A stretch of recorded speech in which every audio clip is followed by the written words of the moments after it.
What if I told you that somewhere in the mountains of Romania, there exists a woman who has died twice, been buried twice, and somehow managed to preserve her body across 2 different centuries? Her name was Alina Vossel, and her story will challenge everything you think you know about death, preservation, and the mysteries that lie beneath our feet. In 1843, construction workers in the village of Bran were expanding the foundation of what would later become a hospital when their shovels struck something that shouldn't have been there: wood, old wood. They had discovered a coffin buried so deep that no living soul remembered it being placed there. When they pried open the lid, expecting to find nothing but bones and dust, they instead found something that would haunt their dreams for years to come. Inside lay a woman, perfectly preserved as if she had been buried yesterday. Her skin was pale but intact, her hair still held traces of its original dark color, and her burial dress appeared to be from the late 1700s. But here's where the story takes its first terrifying turn. According to the faded inscription on a metal plate found within the coffin, this was Alina Vossel, and she had been buried in 1798. The workers, being simple men of faith, immediately assumed they had discovered a saint. After all, what else could explain such perfect preservation after nearly 50 years underground? The local priest was summoned, and after much deliberation and prayer, it was decided that Alina would be reburied in the village cemetery with proper ceremony. They had no idea they were making the biggest mistake of their lives. But before we continue with Alina's story, let me tell you about the curse that seemed to follow anyone who came into contact with her remains. The construction foreman who first touched her coffin died within a week of a mysterious fever. The priest who performed her reburial began experiencing horrific nightmares and died in his sleep 3 months later. And the gravedigger who prepared her second resting place, he was found dead in the very grave he had dug for Alina, with no explanation for how or why he had ended up there. Now, you might think this is where Alina's story ends, but you would be wrong. Dead wrong. Fast forward exactly 200 years. To 2043. The village of Bran had grown into a small city, and the old cemetery was being relocated to make room for a new shopping complex. As workers began exhuming the graves for relocation, they came across a plot that, according to their records, should have contained the remains of one Alina Vossel, buried in 1843. What they found defied all logic and reason. The coffin was there, exactly where it should have been. But when they opened it, Alina Vossel lay inside, looking exactly as she had 200 years earlier. Not 200 years earlier when she was first discovered. 200 years earlier when she had originally died in 1798. Her body had not aged, had not decayed, had not changed in any way during her second burial. But that's not the strangest part. No, the strangest part was discovered when they performed a modern forensic examination on Alina's remains. According to carbon dating and tissue analysis, Alina Vossel had died not once, but twice. The first time in 1798, and the second time in 1843. The day she was reburied. How is this possible? How can someone die twice? How can a body remain perfectly preserved, not just through one burial, but through 2 separate centuries of being underground? The answers lie in Alina's life story, a tale so disturbing that it was deliberately erased from all church records and village histories. Alina Vossel was born in 1772 in the village of Bran, during one of the harshest winters in Romanian history. But Alina wasn't like other children.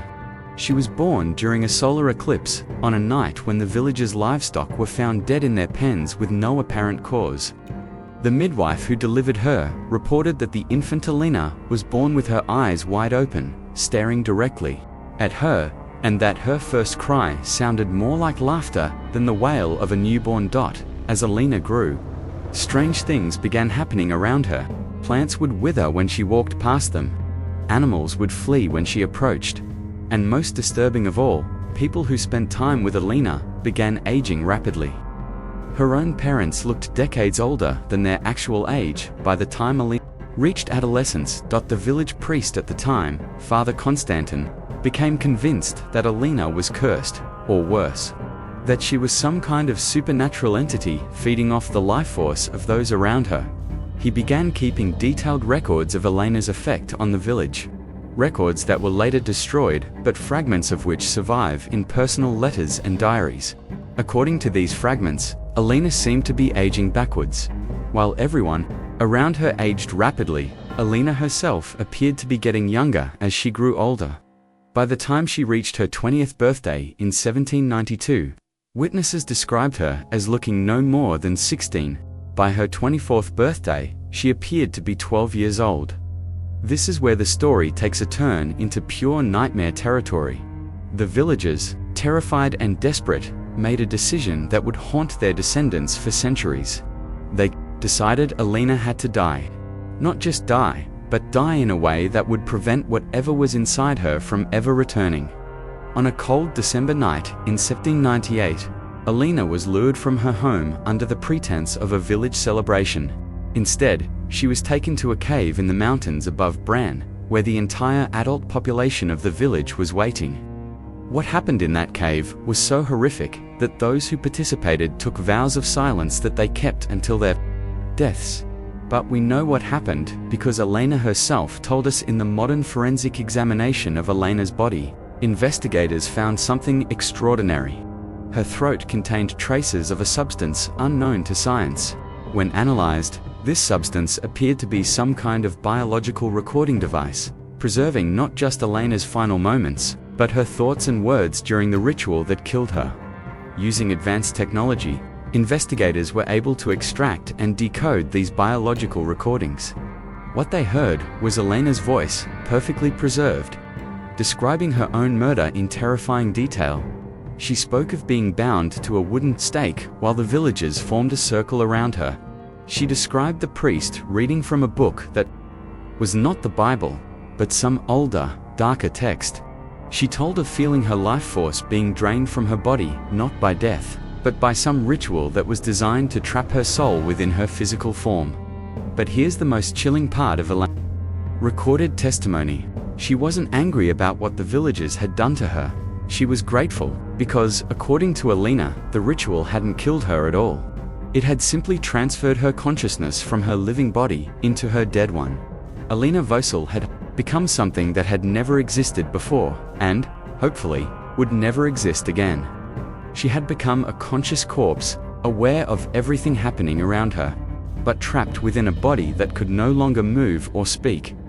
For 45 years, Elena lay in her first grave, fully conscious, fully aware, but unable to do anything except think. She described feeling every worm that crawled across her skin, every root that grew through her coffin, every footstep that passed above her grave.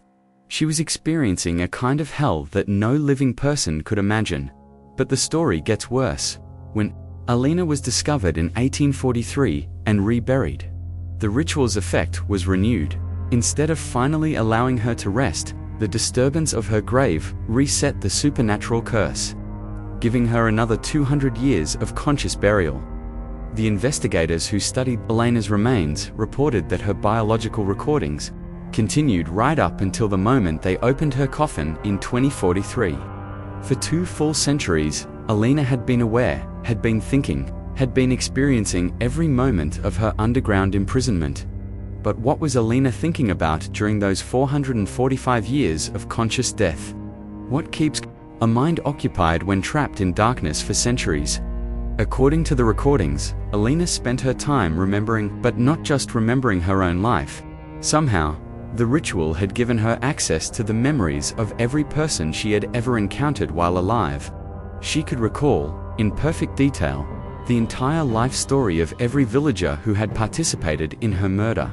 Their childhoods, their dreams, their fears, their secrets. And Elena used this knowledge to plan her revenge. The deaths that followed both of Elena's discoveries weren't random, they were targeted. Elena somehow found a way to project her consciousness beyond her body, to influence the living world around her. Every person who died after contact with Elena's remains was someone whose ancestor had participated in her original murder ritual. The construction foreman's great-great-grandfather had held one of the torches during the ritual. The priest's ancestor had read from the dark book. The gravedigger's family line traced back to the man who had bound Alina to the stake. Alina was systematically hunting down and killing the descendants of those who had wronged her, using knowledge gained during centuries of conscious death. But Alina's revenge plan extended far beyond simple murder. According to her biological recordings, she had spent decades studying the curse that bound her, learning how to manipulate it. Alina discovered that she could transfer small portions of her conscious death to others, creating a network of partially aware corpses who could serve as her eyes and ears throughout the world. Investigation into the deaths surrounding Alina's discoveries revealed that several of the victims had been buried in ways that preserved their bodies far better than should have been possible. When these bodies were exhumed and examined, they too contained traces of the same biological recording substance found in Alina's throat. Alina Vosyl had been building an army of conscious corpses for over 2 centuries. The implications of this discovery sent shockwaves through both the scientific and religious communities. If Alina could create others like herself, if she could spread conscious death like an infection, then humanity faced a threat unlike anything in recorded history.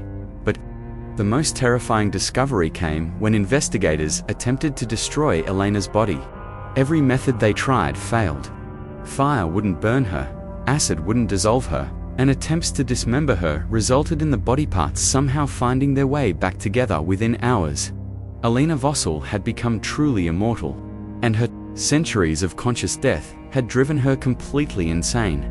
The final entries in Alina's biological recordings, made just hours before her coffin was opened in 2043, reveal a mind that had been twisted by centuries of isolation into something barely recognizable as human. Alina spoke of plans to spread her conscious death to every living person on Earth, to create a world where everyone would experience the same eternal awareness that she had endured. She had become patient, calculating, and utterly without mercy. Alina had spent 445 years planning the end of living humanity, and now she finally had the opportunity to begin. The investigation into Alina Vosyl was classified at the highest levels, and all physical evidence was relocated to a secure facility whose location remains unknown. The official story was that the entire incident had been a hoax, an elaborate piece of performance art designed to generate publicity for the development project. But those who worked on the case know the truth. Alina Vosyl is still out there, still conscious, still planning. And every unexplained death, every perfectly preserved corpse discovered in impossible circumstances, every report of the dead being seen walking among the living might be evidence that Alina's plan is already in motion. The woman who is buried twice has become something far worse than death itself. She has become conscious death, eternal death, infectious death. And if the investigators are right, if Alina truly has learned to spread her condition to others, then it's possible that the dead are no longer staying dead. Perhaps the most chilling aspect of Alina's story is that we may never know how far her influence has spread. How many perfectly preserved bodies lie in graves around the world, conscious and aware, waiting for the right moment to reveal themselves? How many people have died under mysterious circumstances, only to wake up in their coffins with a curse running through their veins? The next time you walk through a cemetery, remember Alina Vosyl. Remember the woman who was buried twice, who died twice, and who may have found a way to make death itself a living nightmare. Remember that beneath your feet might lie countless souls experiencing the same conscious death that drove Alina to madness. And if you ever encounter a perfectly preserved body where there should be only bones and dust, if you ever hear stories of corpses that look too fresh, too aware, too alive, then you might want to walk away. Because Alina Vosyl's story teaches us that sometimes the dead don't rest in peace. Sometimes they dream of revenge, and those dreams, built over centuries of conscious death, might just be coming true.